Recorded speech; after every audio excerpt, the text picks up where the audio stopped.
Hello everyone. Today we are discussing about a new agriculture current related scheme, that is PM Pranam. PM Pranam means Pradhan Mantri Promotion of Alternative Nutrients for Agriculture Management Yojana. Means what are the alternative nutrients? Means those nutrients we are frequently use rather than that. Like frequently we are using muriate of potash, NPK based fertilizers, urea, okay, DAP. These are the common nutrients. But rather than these common nutrient, we want to use alternate nutrients, means like a biofertilizers, then biostimulants, okay, green manures, some neem based fertilizers like you can say that नीम का जो crux होता है नीम का जो crux है some compost related like vermi compost like that there are the alternate. तो इनको boost करना है. Why government is promoting alternative nutrient? Because government's burden is expected to rise 2.25 lakh crore in 2020 to 23, which is 39% higher than last year's figure. Last year's figure was 1.62 lakh crore. That's why government want to promote alternative nutrients rather than the common one. Okay, so this is the overall scheme. So particularly you may ask that, sir, what is the budget and what is the allocation for this scheme? Actually, these budget don't have any separate provision or any separate budget or separate finance. Okay, this scheme is totally will be financed from the saving of existing fertilizer subsidies, okay, run by Department of Fertilizer.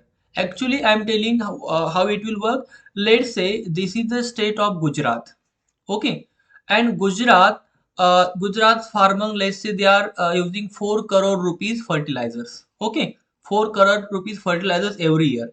And you know that out of these 4 crore, central government has to bear around 85% for urea based fertilizer and around 50% for NPK based fertilizers or non-urea based fertilizers. It means that if Gujarat is reducing its overall budget or overall expenditure on fertilizer by promoting alternative fertilizers to, let's say, around 3 crore. Okay, it means that there will be the saving of 1 crore rupees of central government. Out of these 1 crore rupees, 50 lakh rupees will be given back to Gujarat only. Okay, and out of that 50 lakh rupees, 70% fund will be utilized for asset creation related to the adoption of alternative fertilizer, है ना, alternate fertilizer production at village level, block level, district level, and remaining 30% of these 50 lakh, let's say, okay, will be used as a grant money and can be used for incentivizing the farmer, those who are having their own fertilizer plant or someone is doing something innovative in alternative fertilizers like a compost, vermi wash, vermi compost, or some panchayat or farmer producer organization, some help group, okay, that are involved in the reduction of fertilizer use and awareness generation. If someone is having some NGO and that is making awareness among the farmer, so 30% of that 50 lakh can be given to that particular uh, organization. Okay, in this way this scheme will work. Okay, so means I think you even got the working of the scheme. I'm repeating once again. Let's say there will not be any separate budget or separate financial provision for the PM Pranam scheme. This scheme is totally run based on the that state government savings. If and how to calculate these savings, like government is supposed to use last 3 years data, means how much means let's say for same example Gujarat, means last year, means for last year's average for Gujarat's overall fertilizer expenditure, let's say 4 crore rupees every year. Okay, this is the last 3 years, and suddenly in 2023 Gujarat reduces expenditure to 3 crore rupees. It means that there is saving of 1 crore rupees. Okay, saving of 1 crore means central have to expend less 1 crore to the state government. Okay, if Gujarat is saving 1 crore, it means that the state government will get 50% of the subsidy saving, means 1 crore का 50% कितना हो रहा है, 50 lakh rupees. So what state government have to do of the 50 lakh, means ये 50 lakh का जो 70% है government को एसेट क्रिएशन में, लाइक बायो फर्टिलाइजर प्लांट बनाने में, vermicompost related, biostimulant related, green manure related जो भी कुछ प्लांट है, सीड्स है, ये सब करने के लिए गवर्नमेंट को यूज करना है. ओके, अलग अलग यूनिट्स इस्टेब्लिश करने हैं village, block and district level पे. Okay, and remaining 30% of this 50 lakh the state government have to spend it on farmers, panchayat, farmer producer organizations, self help groups, okay, involved in the fertilizer awareness generation में. Okay, so government will compare states, increase the reduction in the urea in this year, average consumption कितना है, last 3 years का कितना है, इसके हिसाब से.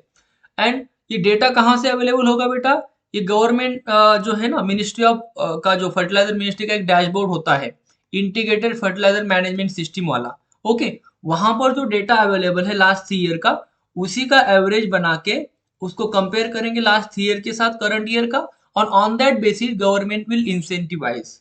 Okay, so this is all about. अगर हमने थोड़ा इंडिया की फर्टिलाइजर रिक्वायरमेंट के बारे में देखेंगे तो देखो यहाँ पर कुछ डेटा है ना. एक्सपेंडिचर जो है गवर्नमेंट का, मैंने ऑलरेडी आपको बोला है, it is going to be rise around 39%.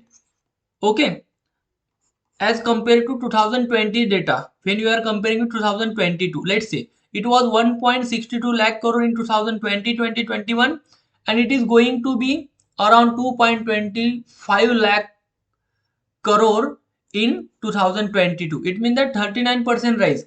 If government is not taking any measure, this expenditure may rise around 50%, 60%, okay, in upcoming year. That's why government want to immediately stop it or reduce it. Okay, so अगर total हमने requirement देखी fertiliser की, तो 4 fertiliser बहुत important है जिसकी बहुत ज्यादा रिक्वायरमेंट होती है. First is urea, second is the DAP, third is the MOP, fourth is the NPKS. Okay, ये 4 मेजर है. आउट ऑफ दैट कंट्री का जो फर्टिलाइजर यूज है ये 21% से बड़ा है.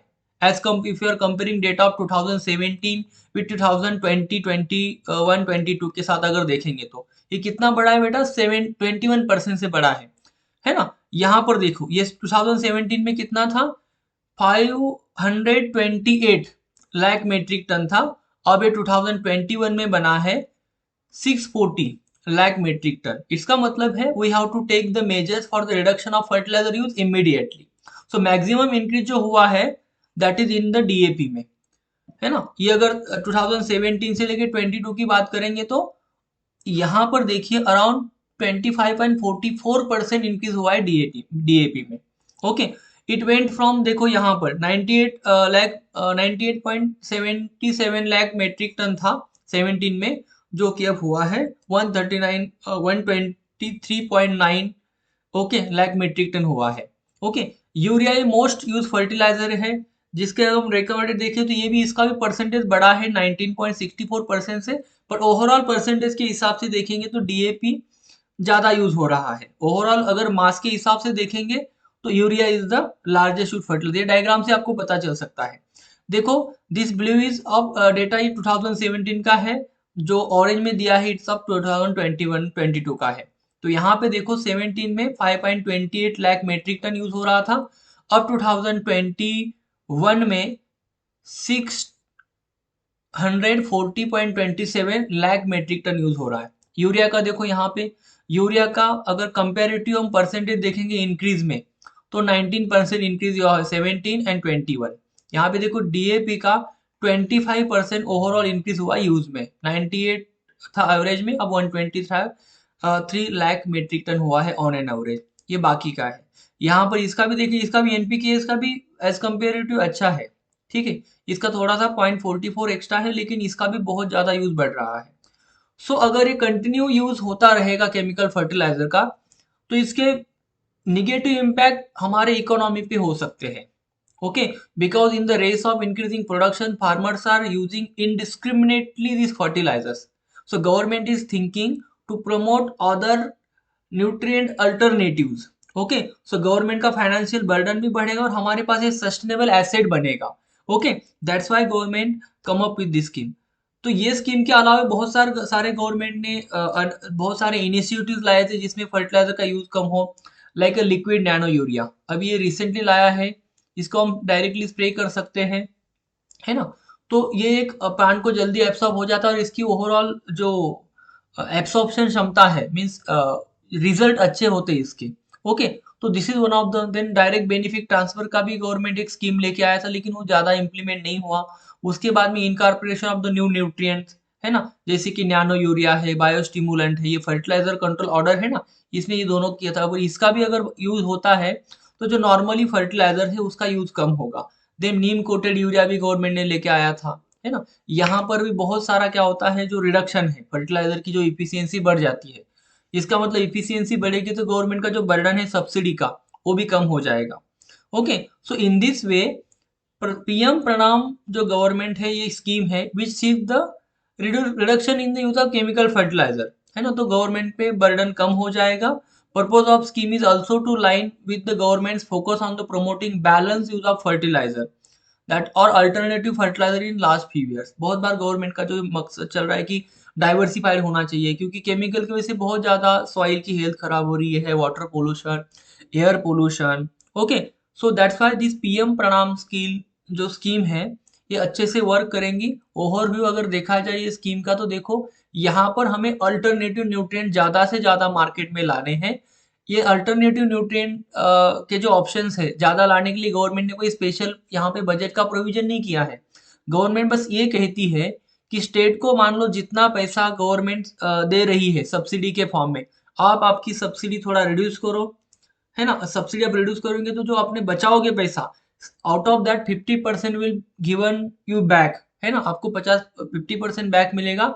और वो 50% ऑफ 70% नए नए एसेट बनाओ, बायो फर्टिलाइजर कंपनीज बनाओ, फार्मर्स को हेल्प करो, जो उसमें काम करते हैं एनजीओ उनको हेल्प करो, ताकि इसका अल्टरनेटिव जो न्यूट्रिएंट है वो भी बढ़े, और ओवरऑल जो बर्डन है केमिकल फर्टिलाइजर पे जो गवर्नमेंट का खर्च होता है वो कम हो जाएगा। ओके, सो इसके अलावा अनअकैडमी आपके लिए कुछ नए इनिशिएटिव, नए कोर्सेज लेके आई है। Out of that one best initiative is the compete नाम का है ना। ये बैटल होगा और जहाँ पे जिस जो जीतेगा they can get the laptop, है ना। लैपटॉप जीत सकते हो आप, और बाकी प्राइजेस 2 लाख तक, है ना। ये कब आने वाला है आपको अनअकैडमी के एंड्रॉइड ऐप पर पता चलेगा, वहां पे आपको नोटिफिकेशन आ जाएगा। ठीक है, इसके साथ साथ Unacademy is coming with new ultimate batch for 2023। ये बायोलिंगुअल होगी। ओके, और ये बैच स्टार्ट हो रही है अक्टूबर 20 को। यहाँ के इंडिया के बहुत सारे टॉप एडुकेटर ये बैच का पार्ट है, वो आपको पढ़ाएंगे। Like Mrinal sir is there, Pavni sir is there, है ना। यहाँ पर सुदर्शन गुर्जर सर है ना। बाकी भी बहुत सारे वेल नोन एडुकेटर ये वाली बैच को पढ़ाएंगे। एंड देखो अनअकैडमी के रिजल्ट्स एवरी ईयर बढ़ते जा रहे हैं। लास्ट ईयर 2020 में 170 प्लस टॉपर थे, अराउंड 197 टॉपर्स इन 2021 रिजल्ट वो अनअकैडमी से है। एंड होप सो दैट 2022 का जब रिजल्ट आएगा, Unacademy will definitely set a new record of the toppers. Okay, so those who are, जिन्होंने अभी तक नहीं लिया है सब्सक्रिप्शन, वो अभी अनअकैडमी का सब्सक्रिप्शन ले लीजिए। Those students who cannot afford the full fees at a time, they can avail an academy subscription on EMI basis, monthly basis पर आप ले सकते हो। ठीक है, तो ये कैसे लेना है, इसके लिए आप ये नंबर पर कॉल करो। आपको जो EMI का आपका अप्रूवल है 2 घंटे में मिलेगा, बहुत कम पेपर वर्क होता है, फ्लेक्सिबल टेन्योर है। अगर आपको सब्सक्राइब करना है तो ये नंबर पर आप कॉन्टैक्ट कर सकते हो।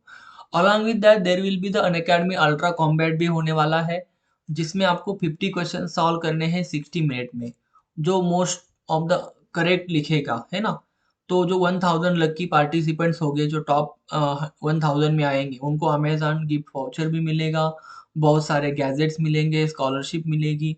सो ये नोट जो है, ये डेट आपके नोटबुक में नोट डाउन करके रखिए। अक्टूबर 22 11 AM को ये मिलेगी, सैटरडे होगा उस दिन ये वाला कॉम्बैट है। यहाँ पे आप लैपटॉप, आईफोन, आईपैड, बहुत सारे अमेजोन के गिफ्ट कार्ड भी आप यहाँ विन कर सकते हो। So just participate in this Unacademy ultra combat. Next is about Unacademy civil service championship. ये है, तो ये अराउंड स्कॉलरशिप स्कीम है। यहाँ पे प्राइजेस अराउंड 40 करोड़ के आपको मिलने वाले हैं। अगर आप टॉप 5 में आते हो, ओके, तो जो टॉप 5 रैंकर्स है उनको किसी भी आईएएस ऑफिसर को मिलने का मौका मिलेगा। You can meet him, you can greet him, you can solve your doubt queries with that particular IAS officer which was recently pass हुए हैं, है ना। यहाँ पर देखिए आपको 50 एमसीक्यू सॉल्व करने 16, इसकी डेट है देखो 13th ऑफ नवंबर। ये भी जो डेट है आपके कैलेंडर में नोट डाउन करके रखिए। इसको इनरोल करने के लिए कोई फीस नहीं है। बस सिंपली आपके पास अनअकैडमी का एप्लीकेशन होना चाहिए, आप उसमें इनरोल कर सकते हो फ्रीली। देन यूपीएससी ईपीएफओ वाला भी एक है, बहुत सारे असिस्टेंट प्रोविडेंट फंड कमिश्नर की एग्जाम देते हैं, ओके, ईपीएफओ। उसके तहत ये जो एग्जाम होती है इसके लिए भी अनअकैडमी बैच लेके आया है। और ये बैच पढ़ाने के लिए आपको टॉप एडुकेटर्स है, उनका डिटेल एग्जाम का गाइडेंस मिलेगा, कॉम्प्रिहेंसिव सिलेबस का कवरेज होगा, okay, unlimited views on the lectures, end to end preparation, है ना, आप कर सकते हो। इसमें भी इनरोल करने के लिए you can just contact on this number. इसके साथ साथ देखो Unacademy is coming with test series for mains 2023, है ना, मेंस के लिए है। So most of the question was directly from Unacademy के जो टेस्ट सीरीज से थे। 25 प्लस टेस्ट होती है, डिटेल इवैल्यूएशन होता है, मॉडल आंसर्स मिलते हैं। यहाँ पर देखो optional test series also best, यहाँ पर आपको फीडबैक मिलेगा, इवैल्यूएशन होगा टॉप एडुकेटर से, मॉडल आंसर मिलेंगे। If you want to join UPSC mains test series you can just use the code Krishna sir, है ना, कृष्णा सर आप कोड यहाँ पे यूज कर सकते हो और you can enrol in this. इसके साथ साथ देखो ये ऑप्शनल का कार्निवल चल रहा है। Unacademy is coming with I think कितने ऑप्शनल्स है, बहुत सारे, 1 2 3 4 5 6 7 8 9 ऑप्शनल अभी अनअकैडमी के प्लेटफॉर्म है। जो भी आपका ऑप्शनल है you can directly choose my optional that is for agriculture, course is going on. अभी 1 अक्टूबर को बैच स्टार्ट हुई है, 31 जनवरी तक ये बैच चलेगी, है ना। आप कभी भी ज्वाइन कर सकते हो, जो ऑलरेडी हुए हैं लेक्चर इनका रिकॉर्डिंग अवेलेबल है। You can see the recording number of time, है ना, वहाँ पे बैच में आपको आंसर राइटिंग करने का मौका मिलेगा। You can solve your number of doubts with me and clear each and every concept from the syllabus for agriculture paper first and paper second. Okay बेटा, इसके साथ साथ ये बहुत इंपॉर्टेंट प्रोग्राम है जो लोगों ने यूपीसी सीएससी का मेंस दिया है and those who are expecting that they will appear for the personality test. अगर आपको एक्सपेक्टेशन है देन डोंट डिले, है ना।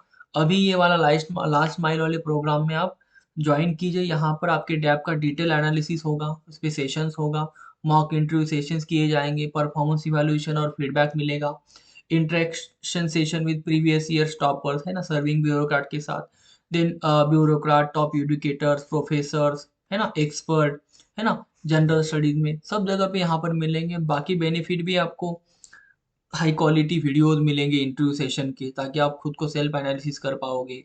करंट अफेयर रिलेटेड बहुत सारे क्लासेस हैं इसमें, जो कि डायरेक्टली करंट से बहुत सारे क्वेश्चन आते हैं इंटरव्यू में। देन स्टेट स्पेसिफिक भी क्लासेस होते हैं, क्योंकि बहुत बार आपके स्टेट से रिलेटेड हैपनिंग्स पूछी जाती है, आपका जो एजुकेशनल बैकग्राउंड है। Each and everything will be discuss with you, okay. So those who are expecting personality test call अगर आने के आप एक्सपेक्ट कर रहे हो तो डायरेक्टली इसको ज्वाइन कीजिए, इसको भी आप इनरोल कर सकते हो। This is the best one. So guys, it's all for today. Thank you. See you tomorrow with the new agriculture current related topic. Thank you.